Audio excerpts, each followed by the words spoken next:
Welcome back to BVarsity Live, final segment. Boy, this hour's flown by. Yeah, on it. We have a few more games to predict here, high school football games. We're going to get into Division II. There's only one first-round game in Division II. It is a South Yosemite League rematch. West at Independence. They played a few weeks ago. Independence won that game in overtime. At the time, I was a little surprised by that, but West High has fallen off the map. The Vikings have not looked very good in the past 3 or 4 weeks. We'll see if they can turn it around, but I'm not banking on it. I'm going to take the Falcons again. I'm going to take the Falcons as well. I think they've really improved a lot. You know, I saw them early on.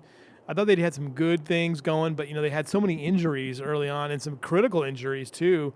So I like the fact that they've come back, and great job by what's the coach? Lucas Lucero. And Trevor Horn, you talked to him this week. Yeah, I talked to him last night, and you know, I think the one big thing was when Fred Weaver went down in that, was the first or second series in the season opener, you know, it kind of opened his eyes, and he was able to kind of, you know, take the team and kind of rein him in and say, listen, we're not just one player. And I think the guys all kind of rallied around that, and I think he's got a good core senior offensive lineman, and they've kind of, you know, won 5 of the last 7. And I see the Falcons pulling this one out because, you know, like you said, West is a team that, you know, when they get up against a team that's equal or better than them, they can't handle it. Did we lose Trevor? Trevor's gone. Bye-bye. Trevor's gone. All right. David Carr tweeting out some provocative stuff right now. Pretty interesting stuff. He is now the an NFL Network analyst. Can you you here? Hear me? I'm here. Oh, we lost you there for a second. Oh, yeah, I'm here. Just speaking to the microphone, Trevor. Yeah, the microphone. Yeah. Listen, just beware of the peacock, okay? Whatever you do, do not engage the peacock. Okay, the winner of this one gets Ridgeview, by the way, so good night, good luck, and happy trails to whoever wins this game. But you know, you win a playoff game, you win a playoff game. You can say you win a playoff game. So moving on to Division 1, there are 4 games in Division 1. One of them is Clovis East and Clovis North. The other 3 all involve Kern County teams. Let's start here. This one in the friendly confines of Bakersfield. Centennial hosting Central.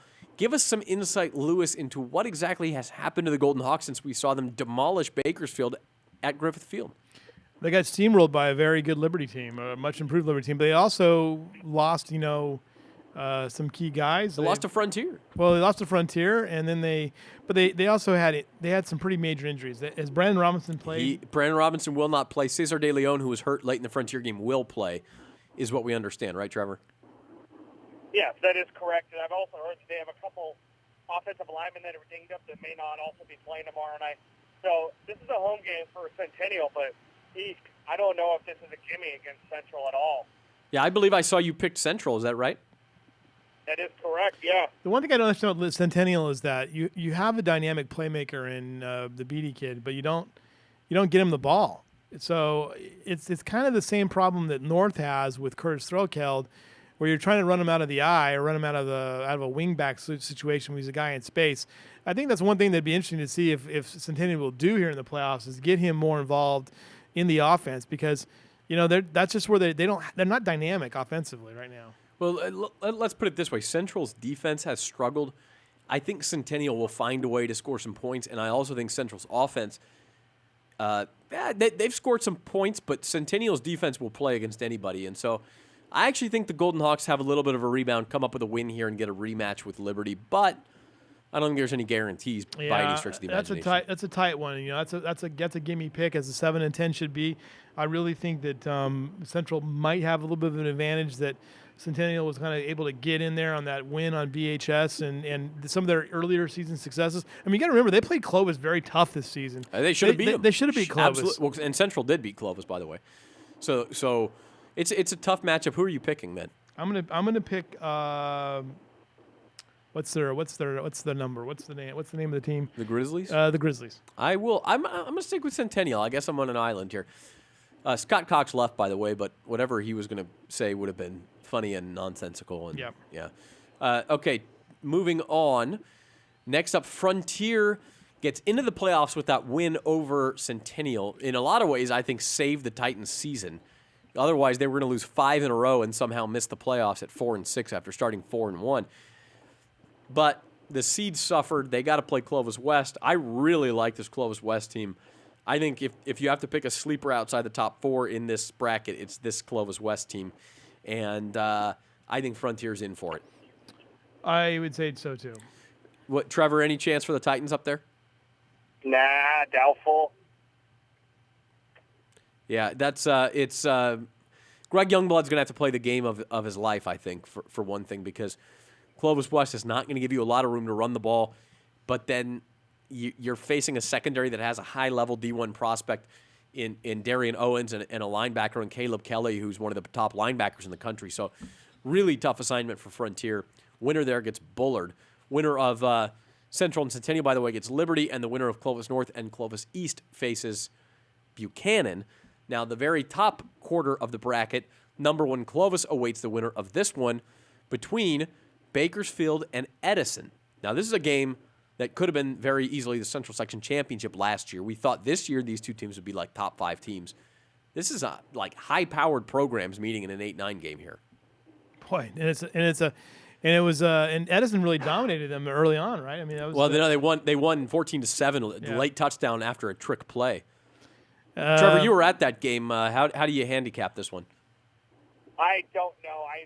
From what I've heard is that Edison is playing a lot better than they were in that game. And, yeah, Matt Johnson kind of went into a bag of tricks and did a halfback pass to get him down to the 2-yard line to, the game-winning touchdown. So, I think Bakersfield Lewis is kind of like what you were saying with North and maybe what with Threlkeld and then kind of what Centennial is unable to do with Cole Beatty. It's the same thing with Kel Tomlin, where I think he's the most, electrifying player that the Drillers have. And he's kind of stuck out on there an island as a wide receiver. And, without that top-end running back that they've had so many times in years past, that offense just kind of goes inept if the offensive line doesn't give Kier Greg the time to throw to Tomlin. Yeah, and that's really has been their go-to, is just throwing the deep ball to Tomlin in the last few weeks. And if it hasn't worked, they've struggled to move the ball. I did see them go back to some option looks against Liberty last week, which I liked. I think they should go to more of that. Even though they've struggled finding a productive running back, I think Norman Kramer, Alex Fulmer are good enough if you pair them with Kier Greg to sort of move the ball at least in chunks.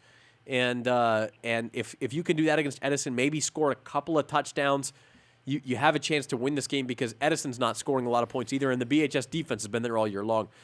So we both picked BHS, Trevor, and I'm going to go Edison in this one again. Yeah, I tell you what, I like picking BHS. I like Paul Gola, but I'm still sort of like, I'm not sure what they're doing still. I haven't felt that way for a couple of years. I felt that way for a couple of years now. What are you doing offense? Are you an option team, which is kind of cool and disruptive in football because it's kind of old school and it's hard to defend, it's hard to replicate. But at the same time, it also exposes you go back to the history of this program that we've watched this here, right?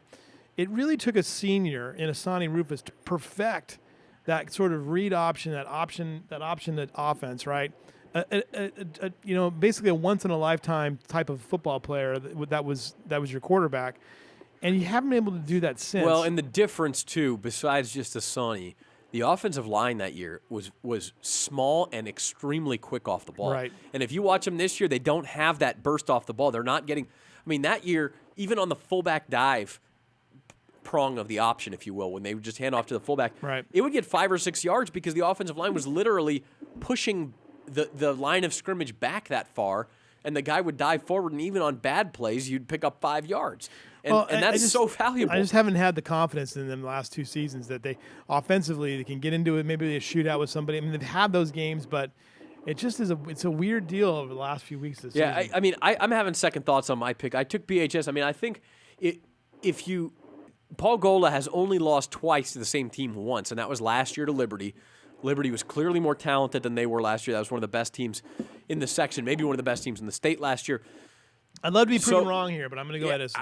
It's going to be a good one, and I think do it. Clovis pick is probably. Everyone knows you went to Stockdale. Pick him.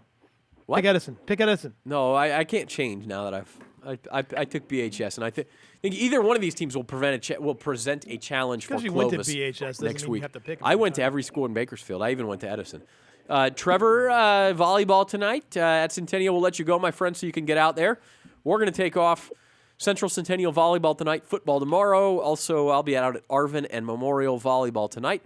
Our producer is John Farron. Our thanks to Scott Cox for his impromptu drop-in. And these horrible drinks, too. Louis Amistoy. Good grief. And I'm Zach Ewing. We'll see you next time, everybody.